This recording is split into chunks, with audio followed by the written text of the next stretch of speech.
তেলাওয়াত করবে, সূরাতুল ওয়াকিয়া যে ব্যক্তি প্রত্যেক রাতে তেলাওয়াত করবে, আল্লাহ রাব্বুল আলামিন ইনশাআল্লাহ ওই ব্যক্তিকে দরিদ্র রাখবেন না ইনশাআল্লাহ। একজন সাহাবী ইন্তেকালের আগে তার মেয়েদেরকে বলে যাচ্ছিলেন, তোমরা সূরা ওয়াকিয়া তেলাওয়াত করো। আর সূরা ওয়াকিয়া যে তেলাওয়াত করবে প্রতিনিয়ত প্রত্যেক রাতে, ইনশাআল্লাহ দারিদ্রতা তাকে স্পর্শ করবে না।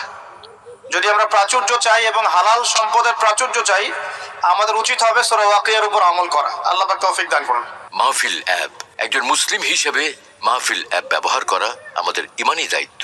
এবার আসুন, এই সূরার মধ্যে মোটামুটি ভাবে 4টা থেকে 5টা অংশ আছে।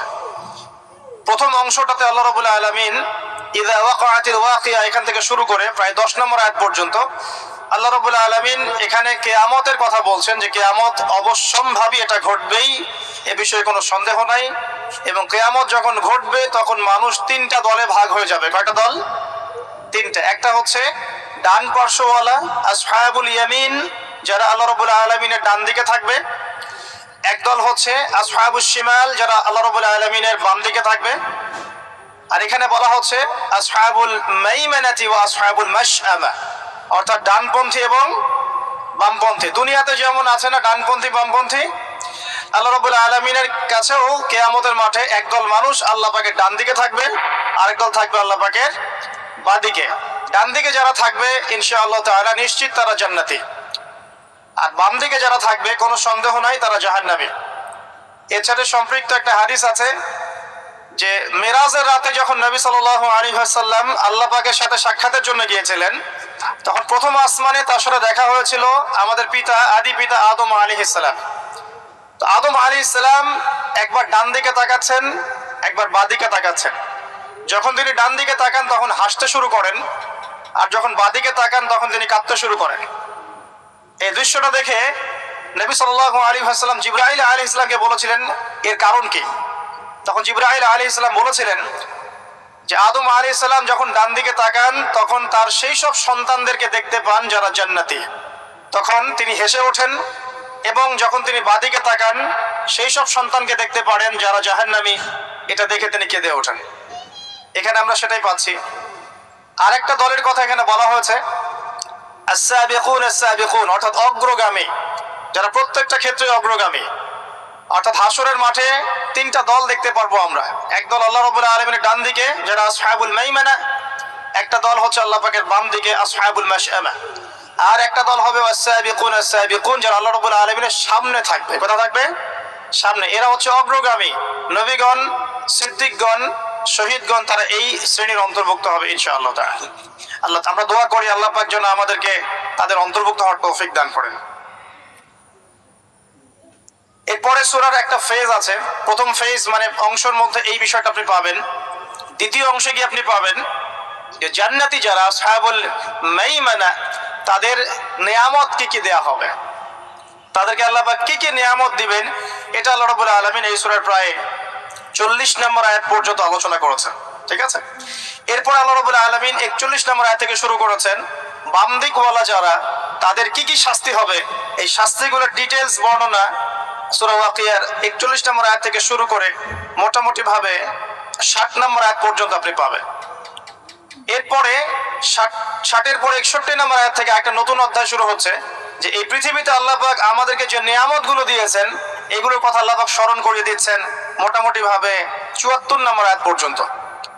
আর 75 নম্বর আয়াত থেকে শুরু করে শেষ পর্যন্ত আল্লাহ রাব্বুল আলামিন বলছেন কোরআন নাজিল হওয়া, কোরআনের গুরুত্বের, পবিত্রতা, মাহাত্ম্য এবং কোরআন অনুযায়ী আমলের গুরুত্ব এবং কোরআন অস্বীকারীদের পরিণতি, এবং শেষে গিয়ে আল্লাহ রাব্বুল আলামিন বলছেন এই 3 দলের মধ্যে কোন দলের পরিণতি কি হবে এবং আমরা কোন দলের অন্তর্ভুক্ত হতে চাই। এভাবে আল্লাহ রাব্বুল আলামিন সূরাটাকে শেষ করেছেন। তো আমরা শুরুটা করতে যাচ্ছি শেষের অংশ থেকে, কারণ শেষের অংশের মধ্যেই মূল মেসেজটা আপনি পাবেন, পরের গুলো আস্তে আস্তে আসবে রিলেটেড ভাবে। তা আমি শেষ থেকে শুরু করার চেষ্টা করছি, আল্লাহ পাক তৌফিক দান করুন, আমিন। আল্লাহ রাব্বুল আলামিন শেষের দিকে বলছেন 75 নম্বর আয়াতে, এখান থেকে বোঝার চেষ্টা করুন। আমরা জানি রাসূলুল্লাহ সাল্লাল্লাহু আলাইহি ওয়াসাল্লাম এমন একটা যুগে ছিলেন যে যুগটাকে আমরা বলি আইয়ামে জাহিলিয়াত। কি বলি আমরা? কেন আইয়ামে জাহিলিয়াত বলি? কারণ ওই যুগের মানুষেরা জাহেলি কাজের সাথে সম্পৃক্ত ছিল। প্রশ্ন আসবে কি কি কাজ তাহলে জাহেলি কাজ? উত্তর হচ্ছে ওই যুগের মানুষরা মোটামুটি ভাবে 5টা কাজ বেশি করতো। কয়টা কাজ ভাই? 5টা। একটু মনে রাখবেন, আমার সাথে একটু লাইভলি থাকেন। 1 নাম্বার, ওই যুগের মানুষরা শিরক করত। তাদের জীবনের প্রতিটা ক্ষেত্রেই তারা শিরকের পাপে নিমজ্জিত ছিল। 1 নাম্বার, তারা স্ট্যাচু ওয়ার্শিপ করত, মৃত মানুষের পূজা করত, তারা মাধ্যম পূজা করত, তারা কেউ কেউ নাস্তিকতায় বিশ্বাসী ছিল, কেউ বা আল্লাহ পাকের বিধান মানতো না কিন্তু আল্লাহকে বিশ্বাস ঠিকই করত। তো শিরকের পাপ ছিল তাদের কমন পাপ, তারা প্রকৃতি পূজাও করেছে। দ্বিতীয় পাপটা ছিল সুদ। ওই যুগের মানুষেরা রিবা বা সুদের সাথে সম্পৃক্ত ছিল। এটা ছিল ওই যুগের অর্থনৈতিক মহামারী। এরপরে ওই যুগের মানুষরা মাদক দ্রব্যের সাথে সংশ্লিষ্ট ছিল। সমাজের একটা বড় অংশের মানুষ মাদক দ্রব্য সেবন করত। চতুর্থ পাপটা ছিল নারীর অবমাননা। ওই যুগের মানুষেরা নারী জাতিকে খুব একটা মূল্যায়ন করতো না। আমরা জানেন কন্যা সন্তানকে জীবিত কবর পর্যন্ত দেয়া হয়েছে। নারীদের বৈবাহিক তেমন কোনো অধিকার ছিল না, আর সম্পত্তির অধিকার তো অনেক দূরের কথা। জেনা ব্যভিচার একটা নিত্য নৈমিত্তিক ব্যাপার ছিল। ধর্ষণ, পরকীয়া, জেনা, ব্যভিচার, মেয়েদেরকে বিক্রি করা, এগুলো খুব কমন বিষয় ছিল। আর 5 নম্বর সমস্যা ছিল গোত্রীয় হানাহানি। সামান্য ইস্যুতেই বড় বড় যুদ্ধ হয়ে যেত বিভিন্ন গোত্রের মধ্যে। মূলত এই 5টাই ছিল আইয়ামে জাহিলিয়াতের সবচেয়ে বড় সমস্যা। এরকম একটা সমাজে নবী সাল্লাল্লাহু আলাইহি ওয়াসাল্লামকে আল্লাহ পাক নবী করে পাঠালেন, এবং 40 বছর পর্যন্ত কিন্তু ওহী আসেনি নবী সাল্লাল্লাহু আলাইহি ওয়াসাল্লামের কাছে। তারপরেও তিনি কোনোদিনও কোনো পাপের সাথে সম্পৃক্ত হন নাই। এখন সমাজের এই অসঙ্গতিগুলো নবী সাল্লাল্লাহু আলাইহি ওয়াসাল্লাম দূর করতে চাইতেন। এ কারণে যুবক বয়সে তিনি হিলফুল ফুজুর তৈরি করেছিলেন। কিন্তু হিলফুল ফুজুর সমাজের পুরো পাপের যে শেকড়, এটাকে উপড়ে ফেলতে সক্ষম হয়নি। কারণ একটা সমাজকে সংস্কার করতে হলে, অন্ধকারাচ্ছন্ন একটা সমাজকে আলোকিত করতে হলে মানুষের মস্তিষ্ক প্রসূত জ্ঞান, বিদ্যা আর বুদ্ধি যথেষ্ট নয়। প্রয়োজন হচ্ছে আল্লাহ পাকের পক্ষ থেকে ওহীর জ্ঞান। কি প্রয়োজন বলেন? আল্লাহ পাকের পক্ষ থেকে ওহীর জ্ঞান। কিন্তু সেই ওহীর জ্ঞান কিন্তু 40 বছর পর্যন্ত আসেনি। এসেছে 40 বছরে গিয়ে নবী সাল্লাল্লাহু আলাইহি ওয়াসাল্লাম যখন হেরা গুহায় আছেন, তখন তার কাছে আসলো প্রথম সূরা আলাকের 5টি আয়াত। ইকরা বিসমি রাব্বিকাল্লাযী খালাক, তারপর কি খালাকাল ইনসানা মিন আলাক, ইকরা ওয়া রাব্বুকাল আকরাম আল্লাযী আল্লামা বিল কলম আল্লামাল ইনসানা মা লাম ইয়ালাম। আগে একটু এটা অর্থগুলো দেখি। আল্লাহ পাক বলছেন যে সমাজটা আপনি পরিবর্তন করতে চাচ্ছেন, এই সমাজের পরিবর্তন এভাবে হবে না। আগে কি করতে হবে?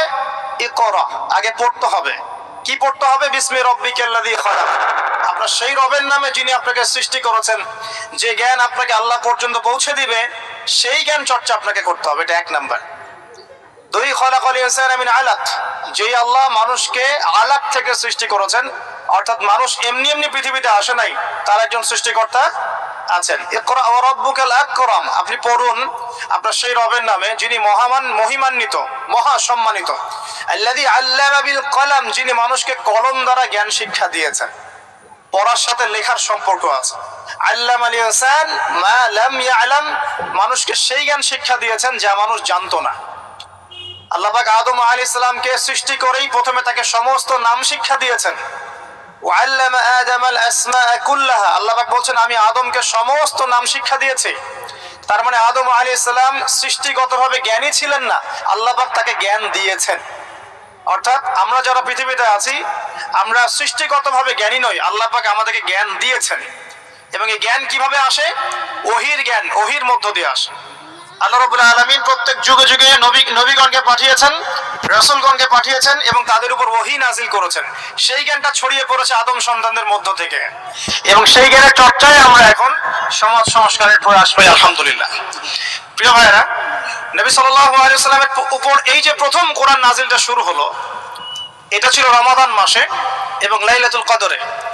এরপরে বিভিন্ন সময়ে প্রায় 23 বছর ধরে বিভিন্ন ঘটনার পরিপ্রেক্ষিতে এক এক সময় এক একটা বিধান এবং আয়াত নাজিল হয়েছে। এভাবে 23 বছর পর যখন এই কোরআন এবং তার ব্যাখ্যা হাদিসকে কেন্দ্র করে নবী সাল্লাল্লাহু আলাইহি ওয়াসাল্লাম সমাজ সংস্কার করা শুরু করলেন, 23 বছর পর আমরা দেখলাম যে মক্কার মধ্যে কোনো প্রকার শিরকের বালাই নাই, আলহামদুলিল্লাহ। আমরা দেখলাম যে মক্কায় কোনো সুদ বা রিবা বলতে কিছু নাই। আমরা দেখলাম যে মক্কায় মাদক দ্রব্য বলতে কিছু নাই, মক্কায় জেনা ব্যভিচার নাই, মক্কায় কোনো গোপচুর হানাহানি নাই, কোনো নারী জাতির কোনো অবমাননাও নাই। অর্থাৎ পুরো অন্ধকারাচ্ছন্ন সমাজটা আলোকিত হলো কিসের কারণে, কিসের মাধ্যমে? আল্লাহ পাকের ওহীর মাধ্যমে। সেই ওহীটা কি? যেটা আমার হাতে দেখছেন, আল কোরআনুল কারীম। আল্লাহ পাকের ওহীটা কি? আল কোরআনুল কারীম, এবং তার ব্যাখ্যায় কি আছে? সুন্নাহ আছে, নাকি সুন্নাহ নাই? কোরআন এবং সুন্নাহ একত্রিত হয়েই তো ওহী। কিছু মানুষ এখন বের হয়েছেন দুঃখজনক, যারা বলেন যে কোরআন মানলেই হবে, হাদিস মানার কোনো প্রয়োজন নাই। এটা একটা ডাহা মিথ্যা কথা এবং এটা একটা ডাহা পথভ্রষ্টতা। এখান থেকে বের হওয়ার জন্য আমরা দাওয়াত প্রদান করব, কারণ হাদিস না মানলে আপনি কোরআনও মানতে পারবেন না।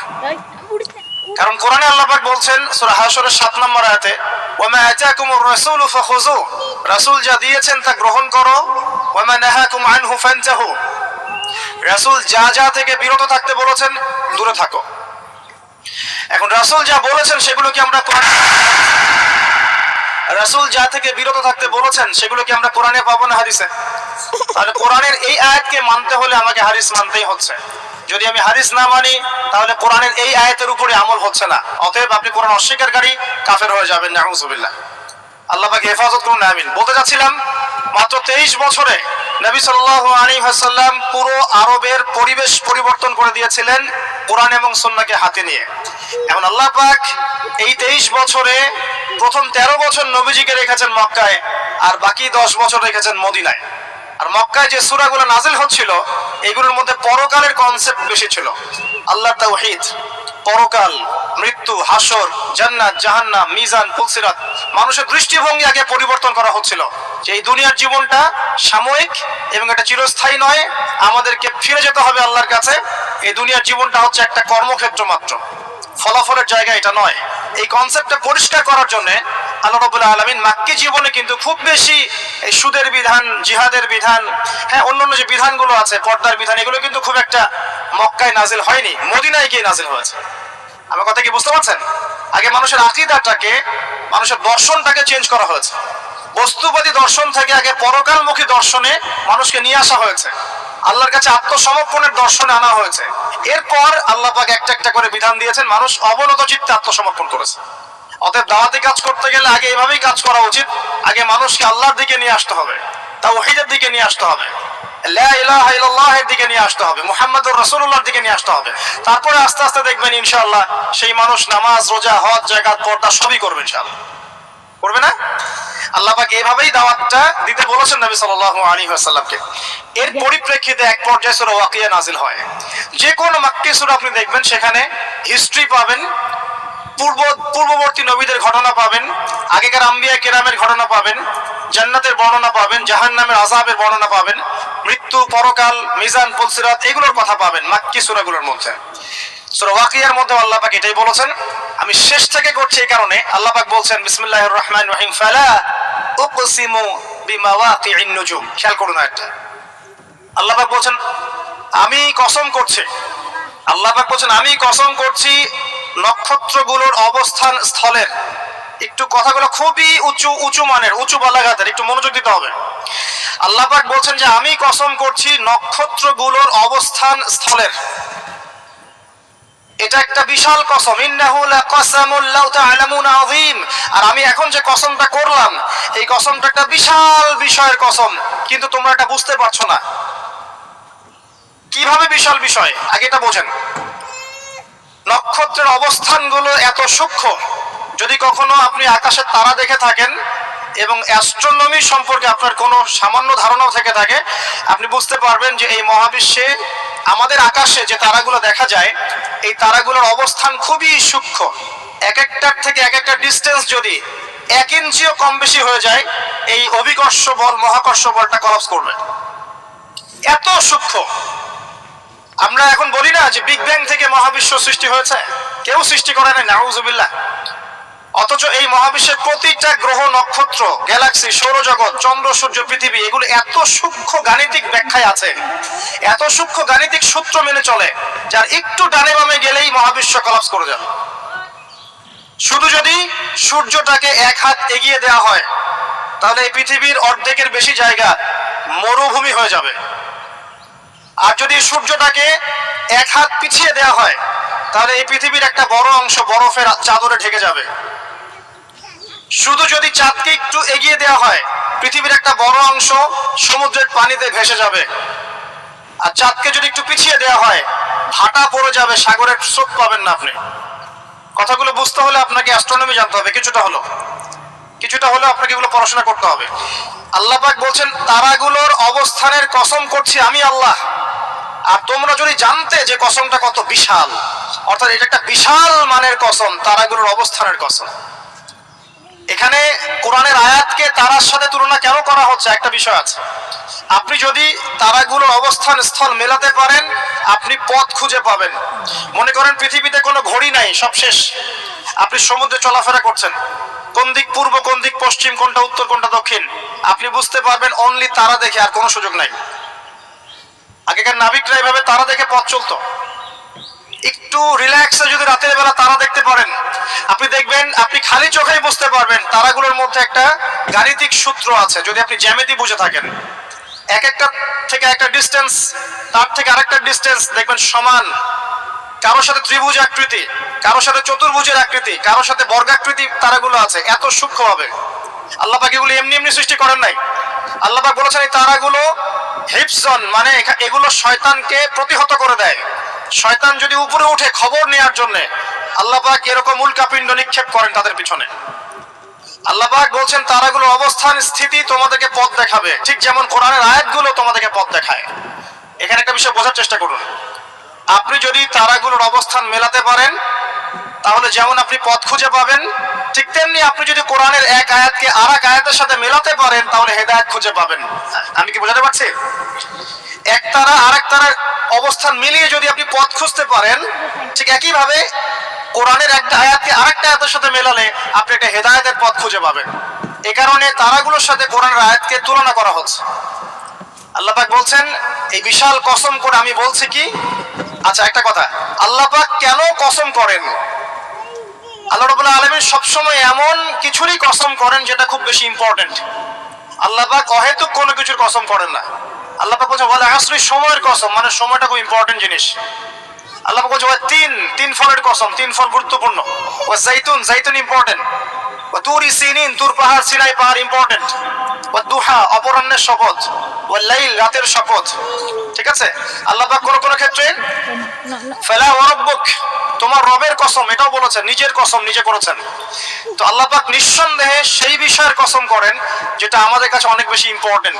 এখানে আল্লাহ পাক বলছেন আমি আকাশের তারার অবস্থান স্থলের কসম করছি, কসম করে বলছি। বিশাল বিষয়ের কসম করে আল্লাহ পাক একটা বড় কথাই বলতে চাবেন। একটা বড় বিষয়ে এর কসম করে নিশ্চয় একটা বড় কথা আসবে, এটা স্বাভাবিক, তাই না? আমরা যখন বলি আল্লাহর কসম করে বলছি এটা, আল্লাহর কসম করে বলছি ওইটা, তাহলে আল্লাহর কসম করলে আপনাকে তো একটা বড় কথাই বলতে হবে নাকি? সামান্য একটা বিষয় তো আপনি আল্লাহর কসম করবেন না, করবেন? একটা বিষয় মনে রাখবেন, মান হালাফা বিগাইরি ইসমিল্লাহি ফাকাদ কাফার, কেউ যদি আল্লাহ রাব্বুল আলামিন ছাড়া অন্য গায়রুল্লাহর নামে কসম করে সে ব্যক্তি কুফরি করলো। কেউ যদি আল্লাহ ছাড়া অন্য কারো নামে কসম করে সে ব্যক্তি কুফরি করলো। যদি জীবনে কসম করতেই হয় আল্লাহ পাকের নামে করবেন। আর যদি আল্লাহর নামে কসম করেন তাহলে সত্য কথা বলতে হবে। আর আল্লাহর নামে কসম করে যদি আপনি মিথ্যা কথা বলেন তাহলে কাফারা দেওয়া লাগবে। ঠিক আছে? আল্লাহ পাক এখানে বড় কসম করে বলছেন যে ইন্নাহু লাকুরআনুন কারীম, নিঃসন্দেহে তুমি কবে দিবে। ঠিক আছে? আল্লাহ পাক এখানে বড় কসম করে বলছেন যে ইন্নাহু লাকুরআনুন কারীম, নিঃসন্দেহে এই যে কোরআন এটা মহিমান্বিত। ফি কিতাবিম মাকনুন, এটা ওই যে সুরক্ষিত একটা কিতাব, সেখানে লিখিত আছে। কোন কিতাব এটা? লাওহে মাহফুজ। নাম শুনেছেন কি? আল কোরআন লাওহে মাহফুজে, সেখান থেকে প্রথম আসমানে এসেছে লাইলাতুল কদরে, একবারে নাজিল করা হয়েছে। এই প্রথম আসমান থেকে দীর্ঘ 23 বছর বিভিন্ন ঘটনা এবং কালের প্রেক্ষিতে কোরআনের বিভিন্ন অংশ নাজিল হয়েছে। প্রথম নাজিল হয়েছে লাওহে মাহফুজ থেকে প্রথম আসমানে, তারপর সেখান থেকে বিভিন্ন ঘটনার প্রেক্ষিতে নবী সাল্লাল্লাহু আলাইহি ওয়াসাল্লামের কাছে। আল্লাহ পাক সেটাই বলছেন এই কোরআন হচ্ছে মাকনুন, আর লা ইয়ামাসসুহু ইল্লাল মুতাহহারুন, এই কোরআন পবিত্র ব্যক্তি ছাড়া বা সত্তা ছাড়া কেউ স্পর্শ করতে পারে না। কারণ কাফেররা বলতো নাউজুবিল্লাহ যে মুহাম্মদ সাল্লাল্লাহু আলাইহি ওয়াসাল্লামের কাছে যা নাজিল হচ্ছে শয়তান নাকি তার উপর ওহী করছে, নাউজুবিল্লাহ। আমার কথা কি বুঝতে পারছেন? আল্লাহ পাক এখানে যুক্তি খণ্ডন করছেন, জি না, শয়তানের পক্ষ থেকে এটা আসে নাই, বরং শয়তান অপবিত্র সত্তা পবিত্র কালাম স্পর্শ করতে পারে না। এখান থেকে একটা মাসআলাও আসবে, যখন আপনি কোরআন স্পর্শ করবেন তখন অবশ্যই ওযু করে নেবেন। অনেকে এটা নিয়ে ইখতিলাফ করেন যে ওযু না থাকলেও ধরা যায়, বা ছোট নাপাকির ক্ষেত্রে ধরা যায়, বড় নাপাকিতে ধরা যায় না। ওই ইখতিলাফে আমি যাচ্ছি না। ব্যক্তিগতভাবে যা আমল করার চেষ্টা করি, আমার কাছে যেটা তুমি কবে দিবে ব্যক্তিগতভাবে যা আমল করার চেষ্টা করি, আমার কাছে যেটা বেশি অথেন্টিক মনে হয় সেটা আমি আপনাকে বলছি। ওযু ছাড়া কোরআন স্পর্শ করবেন না। কোরআন তেলাওয়াত করতে হলে, স্টাডি করতে হলে অবশ্যই ওযু করে নিয়ে বসবেন ইনশাআল্লাহ। আল্লাহ পাক বলছেন লা ইয়ামাসসুহু ইল্লাল মুতাহহারুন, পবিত্র সত্তা ছাড়া কোরআন কেউ স্পর্শ করে না। এটা কি? তানজিলুম মির রাব্বিল আলামিন, আল কোরআন তোমার রব মানে মহাবিশ্বের প্রতিপালক আল্লাহর পক্ষ থেকে নাজিল হয়েছে। কোরআন কারো মন গড়া কথা নয়, কোনো অলিক গল্প বা উপন্যাস নয়।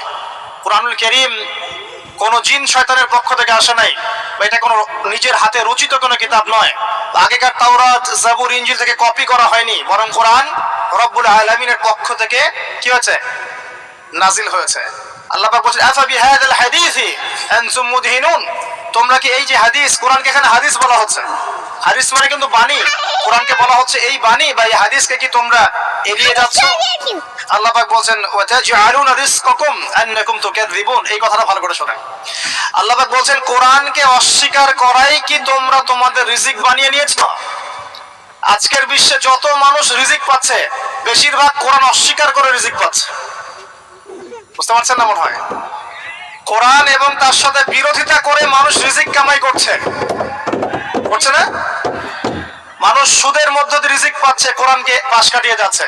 মানুষ ঘুষের মধ্যে রিজিক নিচ্ছে, কোরআন পাশ কাটিয়ে যাচ্ছে।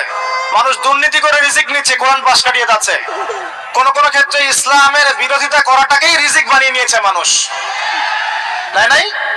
কত মানুষ বই লিখছে ইসলামের বিরুদ্ধে, টকশো করছে ইসলামের বিরুদ্ধে, বক্তব্য দিচ্ছে ইসলামের বিরুদ্ধে, সংগঠন চালাচ্ছে ইসলামের বিরুদ্ধে। মানে আল্লাহ পাক বলছেন তোমরা কি কোরআনের বিরোধিতা করাটাকেই রিজিক বানিয়েছো?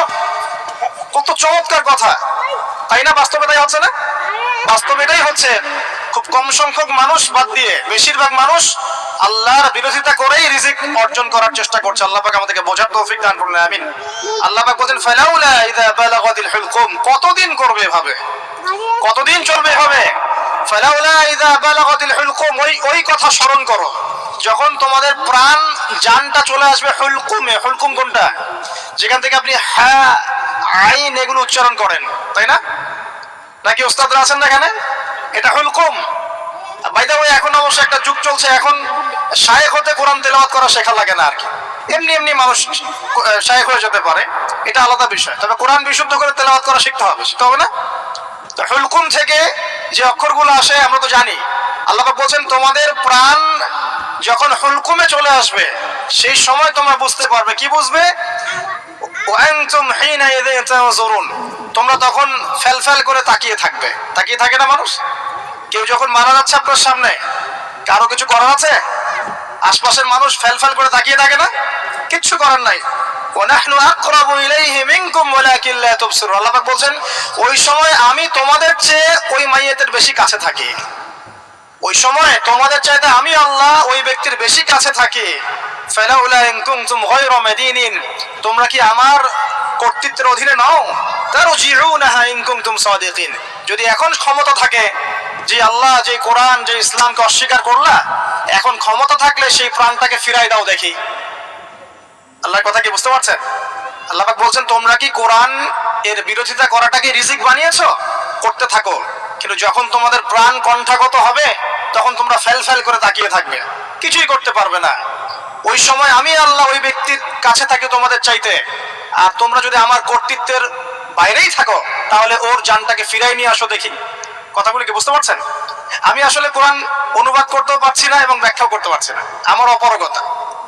আমি এখন এই বয়সে এসে ফিল করি যে আমি আসলে ইসলামের মনে হয় 5 থেকে 10% জ্ঞান অর্জন করতে পারি না।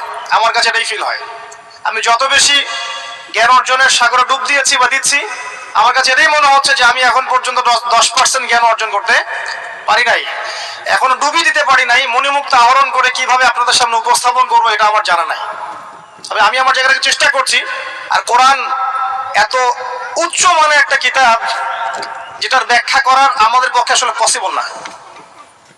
কোরআন ব্যাখ্যা করা বা এর আয়াতের যে মর্ম সেটা আপনাকে বুঝিয়ে দেয়া আসলে আমার পক্ষে পসিবল না। আমি মনে করি না এটা কারো পক্ষেই পসিবল। আমি মনে করি না এটা কারো পক্ষেই পসিবল। কোরআনের এক্সাক্ট মিনিংটা, এক্সাক্ট বালাগাত এবং বুঝটাকে আপনার কলিজায় ঢুকাই দেবে, এটা আমার মনে হয় না কারো পক্ষে পসিবল।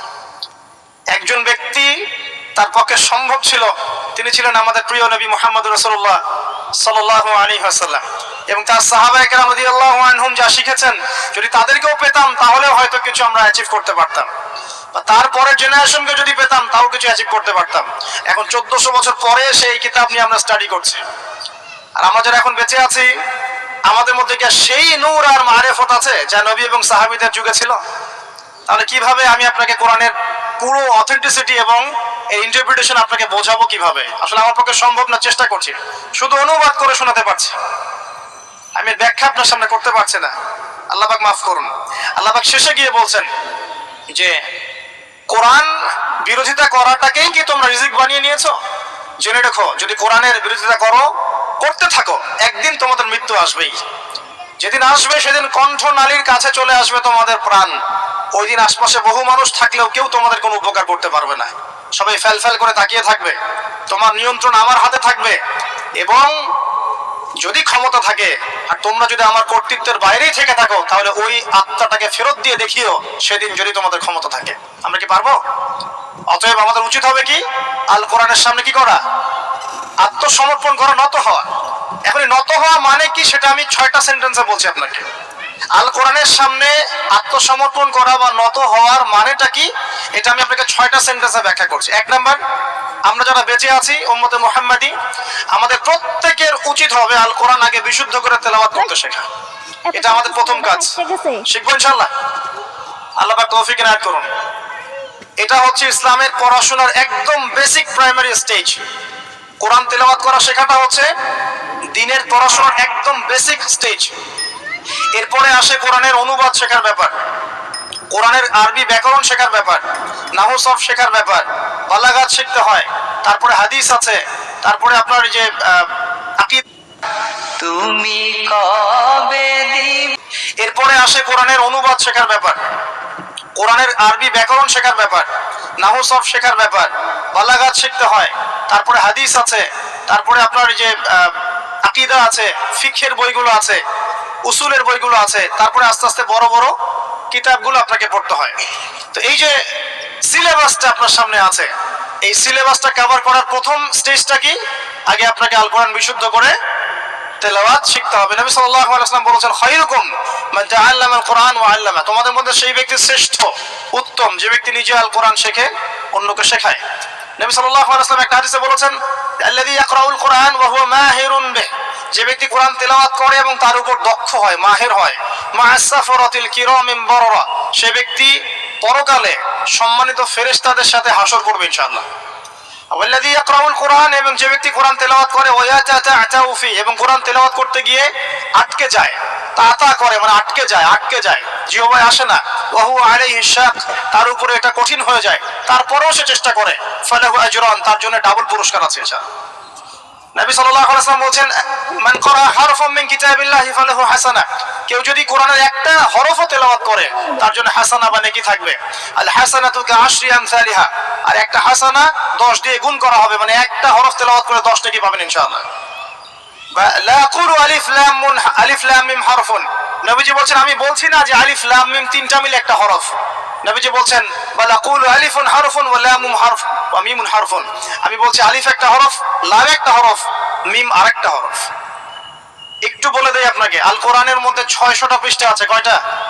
600 পৃষ্ঠাকে 30 পারায় ভাগ করা হয়েছে, মানে প্রত্যেক 20 পৃষ্ঠায় একটা করে পারা শেষ হবে, প্রত্যেক 20 পৃষ্ঠায় একটা পারা শেষ হবে। কোরআনের একটা পৃষ্ঠা খুলে দেখবেন যে এখানে মোটামুটি ভাবে 15টা লাইন থাকবে, প্রত্যেকটা লাইনে গড়ে এভারেজ 9টা থেকে 10টা করে শব্দ থাকে। এই হিসেবে কোরআনের একটা পৃষ্ঠার মধ্যে আপনি 135 থেকে 140টা শব্দ পাবেন। এখন এটাকে 600 দিয়ে গুণ করলে আপনি দেখবেন এখানে 77,800টার মতো শব্দ আছে। প্রায় অ্যাপ্রক্সিমেটলি নিয়ার অ্যাবাউট 78,000 ওয়ার্ডস এই কোরআনের মধ্যে আছে। আর মজার বিষয় হচ্ছে এই 78,000 শব্দগুলো সবগুলোই কিন্তু নতুন নতুন শব্দ নয়, বরং এই শব্দগুলো বের হয়েছে মাত্র 4 থেকে 4,500 শব্দ থেকে। মানে আপনি 4 থেকে 4,500 শব্দ, এর অর্থ, এর গ্রামার যদি বুঝতে পারেন, ইনশাআল্লাহ আপনি 100% কোরআন বুঝতে পারবেন। কোরআনকে আল্লাহ পাক বলেন, ওয়ালাকাদ ইয়াসসারনাল কুরআনা লিযিকরি ফাহাল মিন মুদ্দাকির। আমি আল কোরআনকে বোঝার জন্য সহজ করে দিয়েছি, কেউ কি আছো উপদেশ গ্রহণ করবে? আল্লাহ পাক একই সূরার মধ্যে 4বার বলেছেন। সূরা কমার আয়াত নম্বর 17, 22, 32, 40। তো প্রথম কাজ প্রিয় ভাইরা, এখন যদি আপনি শব্দগুলোকে এখন অক্ষর দিয়ে গুণ করেন, 78,000 শব্দকে যদি আপনি এখন অক্ষর দিয়ে গুণ করেন, দেখবেন এখানে প্রায় 5 থেকে 6 লক্ষ অক্ষর আছে। কতগুলো? কথা বলেন আমার সাথে। 5 থেকে 6 লক্ষ। এখন আপনাকে বললাম যে একটা হরফ তিলাওয়াত করলে 10 নেকি হবে। তাহলে আপনি চিন্তা করেন যে 6 লক্ষ অক্ষর যদি তেলাওয়াত করেন, একবার খতম দিতে পারেন, তাহলে আপনার কতগুলো নেকি হতে পারে? চিন্তা করেছেন? অতএব আমাদের প্রথম দায়িত্ব হবে আল কোরআন কেন্দ্রিক। অবশ্যই সবাইকে বিশুদ্ধ করে কোরআন তেলাওয়াত করা শিখতে হবে। আমরা রাজি আছি ইনশাআল্লাহ? ইনশাআল্লাহ। এর পরের দায়িত্ব হচ্ছে কোরআনের কিছু অংশকে মুখস্থ করতে হবে। কিছু অংশ বলতে, যদি পারেন পুরো কোরআনই মুখস্থ করবেন, যদি না পারেন কমপক্ষে 10 পারা, 10 পারা না পারলে কমপক্ষে 1 পারা তো পারবেন। 1 পারাও যদি না পারেন, ইম্পর্টেন্ট সূরা এবং আয়াতগুলোকে কমপক্ষে হিফজ করার চেষ্টা করবেন। যেমন সূরা বাকারার প্রথম 5 আয়াত, সূরা বাকারার 255 নম্বর আয়াত আয়াতুল কুরসি, সূরা বাকারার শেষের 3টা আয়াত, সূরা আলী ইমরানের শেষের 10, সূরা মুলক, সূরা কাহফের প্রথম 10 শেষ 10, সূরা সফফাত প্রথম 10, সূরা জিন প্রথম 10, সূরা হাশর শেষের 3, সূরা কাফিরুন, সূরা নাস, ফালাক, ইখলাস, সূরা লাহাব, তারপরে সূরাতুল মুমিনুনের শেষের আয়াতগুলো ইত্যাদি। এই ধরনের কিছু ইম্পর্টেন্ট বাছাই করা আয়াতগুলো তো কমপক্ষে মুখস্থ করা যাবে না ইনশাআল্লাহ? আমরা সারা জীবনে কি কম পড়াশোনা করেছি? 30 বছর পড়াশোনা করেছি।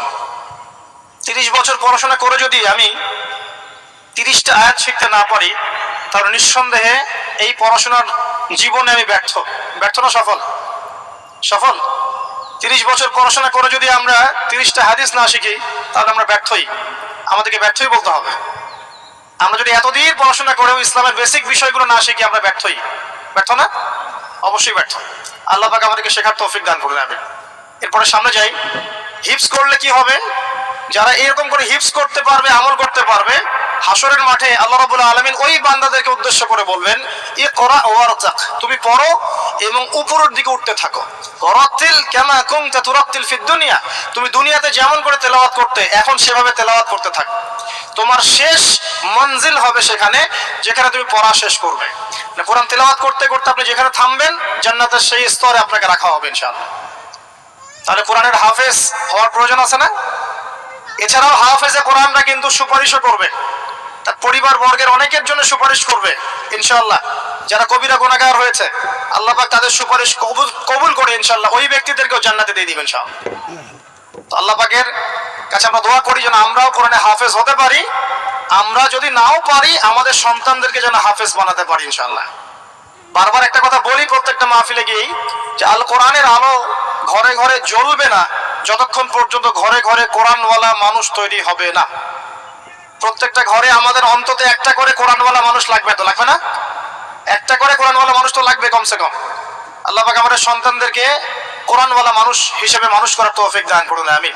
আমি বলছি না আপনারা ডক্টর ইঞ্জিনিয়ার হবেন না, জেনারেল পড়াশোনা ছেড়ে দিবেন, এগুলো বলছি না। এই পড়াশোনা ছেড়ে দিলে আপনি কোরআন সুন্নাহকে হাতে নিয়ে বিশ্বকে চ্যালেঞ্জ করতে পারবেন না। এই পড়াশোনা দরকার আছে, কিন্তু আপনার ভিত্তিটা হতে হবে কোরআন সুন্নাহ কেন্দ্রিক। পারা যাবে না ইনশাআল্লাহ? আল্লাহ তৌফিক দান করুন। আমিন। 3 নম্বর হচ্ছে কোরআনের আদেশগুলো আমাদের মেনে চলার চেষ্টা করতে হবে। 4 নম্বর কোরআনের যে নিষেধগুলো আছে এগুলো বর্জন করতে হবে। 5 নম্বর কোরআনের দাওয়াত মানুষের কাছে পৌঁছাতে হবে।